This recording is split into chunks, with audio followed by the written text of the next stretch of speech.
வணக்கம். Modern day ஐரனிஸில் முக்கியமான ஒரு ஐரணி வந்து ரியாலிட்டி ஷோஸ் தான். பேரை வந்து ரியாலிட்டின்னு வச்சுருப்பாங்க. ஆனால் எதுவுமே ரியலாக ஃபீல் ஆகாது. எல்லாமே டிவிக்காக ஒரு மாதிரி ட்ரமடைஸ் பண்ணப்பட்ட விஷயங்களாக தான் இருக்கும். எரிச்சலாக இருக்கும் நம்மளுக்கு பார்க்கும்போது. இதில் வந்து ஃப்ராங்க் அண்ட் பைட்டிங் அப்படிங்கிற ஒரு விஷயம் இருக்குது. அது இருக்கிற ஃபுட்டேஜையோ ஒரு ஆடியோ கிளிப்பையோ எடுத்து தங்களுடைய கான்டெக்ஸ்ட்டுக்கு ஏற்ற மாதிரி அதை வெட்டி ஒட்டி உண்மை மாதிரி ப்ரெசென்ட் பண்ணுவாங்க. இதுதான் ஃப்ராங்க் அண்ட் பைட்டிங்.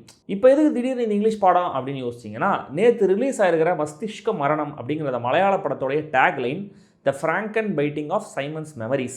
இது என்ன புது வார்த்தையாக இருக்குது? ஒருவேளை ஃப்ராங்கன்ஸ்டைன் பற்றி ஏதோ சொல்கிறாங்களா அப்படின்ற மாதிரி நினச்சேன். இல்லை. ஸோ அதை பற்றி நான் தெரிஞ்சுக்கிட்டேன், அதை உங்களுக்கு ஷேர் பண்ணுறேன். இந்த படத்தை பற்றி என்ன தெரிஞ்சுக்கிட்டேன் அப்படிங்கிறத சப்ஸ்கிரைப் பண்ணிவிட்டு நீங்கள் கேளுங்க. நீங்கள் கேட்குற விஷயம் உங்களுக்கு பிடிச்சிருந்ததுன்னா லைக், கமெண்ட், ஷேர் எல்லாம் பண்ணுங்கள். பிடிச்சதுன்னா மெம்பர்ஷிப்லையும் ஜாயின் பண்ணுங்கள். Mild spoilers ahead.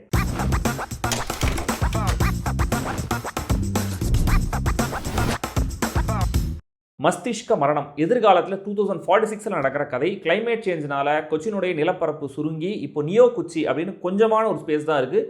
இதில் கூட சூப்பர் ரிச் மக்களுக்கு மட்டுமே ஹெல்த் கேர் உள்ளிட்ட அடிப்படை வசதிகள்லாம் இருக்குது. இந்த பெரிய பெரிய 1000 வீடு அப்பார்ட்மெண்ட்ஸ்லாம் ஸ்லம் ஏரியாவாக பார்க்கப்படுது.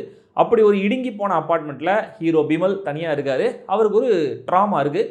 அதுலேருந்து வெளியில் வரதுக்காக வெர்ச்சுவல் ரியாலிட்டி உலகத்துக்குள்ளே மூழ்கி போயிருக்காரு. தன்னுடைய வாழ்க்கையில் அந்த சோகத்தை மறக்க நியர் டெத் எக்ஸ்பீரியன்ஸ் கிடைச்சவங்களுடைய மெமரிஸை கள்ள மார்க்கெட்டில் வாங்கி அந்த மெமரிக்குள்ளே போய் ஒவ்வொரு நாளும் ஒவ்வொரு விதமான நியர் டெத் எக்ஸ்பீரியன்ஸை அவர் அனுபவிக்கிறாரு. ஸோ இந்த 2046 ஏஐ நடிகர்கள் தான் அதிகம். ஸோ நிஜமான நடிகர்கள் ரொம்ப ரொம்ப கம்மி. அதில் ஒரு ஆக்டர் வந்து ஃப்ரிடா சோமன். அவங்க தான் வந்து ரொம்ப ரொம்ப ஃபேமஸ். பிமலுடைய கனவு கண்ணி வந்து ஃப்ரிடா. ஒரு நாள் அவங்கள பற்றின ஒரு இன்டிமேட்டான ஒரு கசமுசா ரியல் லைஃப் மெமரி இருக்குது, அதை எக்ஸ்பீரியன்ஸ் பண்ணலாம் அப்படின்னு கிளுகிழுப்பாக அந்த மெமரிக்குள்ளே போகிறாரு பிமல். ஆனால் அங்கே அவர் தேடி போனது கிடைக்கல. வேற ஒரு பயங்கரமான விஷயம் கிடைக்குது. அது என்ன, அதனால் வர பிரச்சனைகள் என்ன, இதெல்லாம் கோர்ட் கேஸ் வரைக்கும் எப்படி போகுது, இதெல்லாம் தான் இந்த படம்.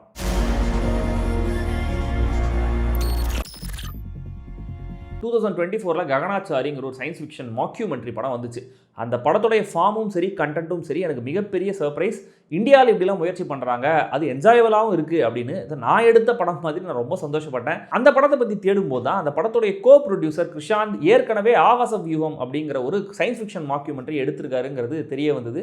அவர் தான் இந்த மஸ்திஷ்க மரணம் படத்துடைய டைரக்டர். உங்களுக்கு ககனாச்சாரி ஒர்க் ஆச்சுன்னா, ஆவாச வியூகம் ஒர்க் ஆச்சுன்னா இந்த படமும் ஒர்க் ஆக நிறைய வாய்ப்புகள் இருக்குது. டெக்னாலஜி டெவலப் ஆகிறதுனால மக்கள் பெருசாக டெவலப் அவங்க மனநிலை வந்து பெருசாக மாறது கிடையாது. அவங்களுடைய வழக்கமான விஷயங்கள் வேறு இடங்களுக்கு மாறி இருக்குது, அவ்வளோதான். இதுதான் என்னுடைய தனிப்பட்ட கருத்து. ரொம்ப நாள் என் ஃப்ரெண்ட்ஸ் கிட்ட அடிக்கடி நான் பேசிகிட்டு இருப்பேன். சொசைட்டியில் நல்லது பண்ணிட்டு இருந்தவங்க சோஷியல் மீடியாவில் குரூப்லாம் ஆரம்பித்து இந்த ஃபண்ட் ரைஸ் அது இதுன்னு ட்ரை பண்ணுறாங்க. அதுலேயும் பித்தலாட்டம் பண்ணுறவங்களாம் இருக்காங்க. தென் டீ கடையிலையும் திண்ணையிலையும் உட்காந்து வம்பு பேசிகிட்டு இருந்தவங்க ட்விட்டர்லையும் வாட்ஸ்அப்லையும் பேசிகிட்டு இருக்காங்க. எல்லோ ஃபிக்ஷன் புக்காக வந்தது, அதுக்கப்புறம் ப்ளூ ஃபிலிம்னு வீடியோ ஃபார்மேட்டில் அந்த டெக்னாலஜி வரும்போது வந்துச்சு. தென் பான்னு ஆன்லைனையும் வந்துச்சு. இப்போ ஏஐ வந்ததுக்கப்புறம் அதை வச்சு என்ன பான் டீப் ஃபேக்னு ரெடி பண்ணிட்டு இருக்காங்க. கிட்டத்தட்ட இப்படியான ஒரு விஷயத்தை தான் இந்த படமும் பேச ட்ரை பண்ணுது. மக்களை பயமுறுத்தி இன்சூரன்ஸ் எடுக்க வைக்கிற அந்த ஆட்ஸ் மாதிரியே எதிர்காலத்தில் நம்ம வீட்டில் இருக்கிற ஒருத்தங்களையே ஏஐ மாதிரி பேச வச்சு கஸ்டமைஸ்ட் ஆட்ஸ் எல்லாம் அப்ளை ஆகுது. ஏஐ நடிகர்கள் தான் அதிகமாக இருக்காங்க. ரியாலிட்டி டெலிவிஷனுங்கிறது கோர்ட் ப்ரொசீடிங்ஸை லைவாக காட்டுற அளவுக்கு இருக்குது. அங்கேருந்தே ஒரு ஆங்கர் வந்து ப்ரோக்ராம் மாதிரி ப்ரெசென்ட் பண்ணுறாரு. ஜட்ஜெல்லாம் வந்து கமர்ஷியல் பிரேக்லாம் சொல்கிறாரு. இப்படி எக்கச்சக்கமான ஐடியாஸை கொட்டி விஷுவலாக கண்டென்ட்டாக எக்ஸைட்டிங்கான செம்ம ட்ரிப்பியான ஒரு படத்தை கொடுத்துருக்காங்க இந்த டீம். இந்த ட்ரீட்மெண்ட்டில் சட்டையர், பிளாக் காமெடி, ஸ்பூஃப்னு எல்லாமும் கலந்துருக்கு. தொடர்ந்து சிரிக்கவும் வைக்கிறாங்க. மெமரிஸை எதிர்காலம் எப்படி ட்ரீட் பண்ணுதுங்கிறது இந்த படத்துடைய ஒரு முக்கியமான எலிமெண்ட். இப்போ வந்து பிக் டேட்டா எப்படி விற்கிறாங்கன்னு சொல்லிட்டு இருக்காங்க இல்லையா, அந்த மாதிரி எதிர்காலத்துடைய பிக் டேட்டா வந்து மெமரிஸ் தான். ஸோ ஹாஸ்பிட்டலுக்கு வர பேஷண்ட்ஸோடைய மெமரிஸை திருடி பிளாக் மார்க்கெட்டில் விற்கிறாங்க. தேவையில்லாத ட்ரமாட்டிக் மெமரிஸாக இருந்தால் அதை மட்டும் செலக்ட் பண்ணி அழிச்சிக்கலாம். இன்னொருத்தரை பற்றி நம்மளுடைய ஒரு கற்பனையே மெமரியாக மாறிச்சுன்னா அது தப்பா இல்லையா? அதை எல்லாரும் பார்க்கும்போது அது ஒரு கிரைமா இல்லையா? எது எப்படி மாறினாலும் ஒரு நடிகை எப்பயுமே எப்படி ஆப்ஜெக்டாக மட்டுமே எல்லா விதத்துலையும் பார்க்கப்படுறாங்கன்னு இந்த ஃபன்னுக்கு நடுவில் டீப்பான ஒரு தாட்டும் வச்சு சென்சிபிளான படமாகவும் இதை மாற்றிருக்காங்க இந்த டீம். அண்ட் கன்சியூமர் வாயரிசம் பற்றி வெயிட்டான தாட் ப்ரோவோக்கிங்கான ஒரு மெசேஜும் இந்த படத்தில் இருக்குது. அது எனக்கு ரொம்ப பிடிச்சிருந்தது. ஸ்கூல் டீச்சர் கேரக்டர், இந்த வெறி பிடிச்ச ஃபேன் வர ஒரு கேரக்டர், ஈகோ பிடிச்ச லாயர்னு கேரக்டர் டிசைன்லையும் ரைட்டிங்லையும் அசத்திருக்காங்க. விஷுவலாக இவங்க எவ்வளவு டீடைலிங் பண்ணியிருக்காங்கிறது தெரிஞ்சுக்கிறதுக்காகவே இன்னொரு வாட்டி இந்த படத்தை பார்க்கணும். நிறைய குவர்க்கியான எலிமெண்ட்ஸை படம் ஃபுல்லாக பிளேஸ் பண்ணியிருக்காங்க. கண்டிப்பாக இந்த படம் பெரிய பட்ஜெட்லாம் கிடையாது. ககனாச்சாரி மாதிரியே ஒரு இண்டிபெண்டன்ட் ஃபிலிமுக்கான பட்ஜெட்டில் தான் எடுக்கப்பட்டிருக்கு. ஸோ மோஸ்ட்லி இன்டீரியர்ஸில் தான் இந்த படத்தை நரேட் பண்ணுறாங்க. அப்பப்போ வர எக்ஸ்டீரியர் ஷாட்ஸ் ஒவ்வொன்றுமே எக்ஸப்ஷனலான விஷுவலைசேஷன், இன்ஜீனியஸான ஒர்க். இந்த கவுபாய் பட டைட்டில்னு ஒன்று வரும், அந்த மாதிரி விஷுவல் எலிமெண்ட்ஸ்லையும் டயலாக்ஸ்லையும் விட்டியான சேட்டையான சில விஷயங்களையும் கொண்டு வந்திருந்தாங்க. அதுவும் அம்யூசிங்காக இருந்தது. கேரக்டரைசேஷன்ஸ், அவங்க ஃபேஸ் பண்ணுற அசாத்தியமான சுச்சுவேஷன்ஸ், வர்ச்சுவல் ரியாலிட்டி மெமரி, அதுக்குள்ள ஒரு மர்டர் இன்வெஸ்டிகேஷன், இந்த ஒரு புதுசான ஒரு செட்டப், அதோடைய கான்சிக்வன்சஸ், கோர்ட் ரூம் கிளைமேக்ஸில் ரஜிஷா கேரக்டரோடைய பிரில்லியண்ட்டான மோனலாக், இதெல்லாம் இப்போ இல்லைனாலுமே கூட கண்டிப்பாக எதிர்காலத்திலேயாவது பேசப்படும் நினைக்கிறேன். அண்ட் எஸ், ரஜிஷாவுடைய கேரக்டர் எழுதப்பட்ட விதமும் சரி, அதை அவங்க போர்ட்ரே பண்ணியிருந்த விதமும் சரி, அவுட்ஸ்டாண்டிங். அவங்க கெரியரில் நான் பார்த்த வரைக்கும் இது அவங்களுடைய பெஸ்ட். பட் இப்படியான படங்களுக்கே உண்டான ஒரு பிரச்சனை, ஒரு பாயிண்டில் ரொம்ப செல்ஃப் இன்டெலிஜென்ட்டாக அவங்களோட ஐடியாஸில், கிராஃப்டில், உலகத்தில் அவங்க ரொம்ப எக்ஸைட் ஆகிடுவாங்க, ஆடியன்ஸை கனெக்ட் பண்ண மறந்துடுவாங்க.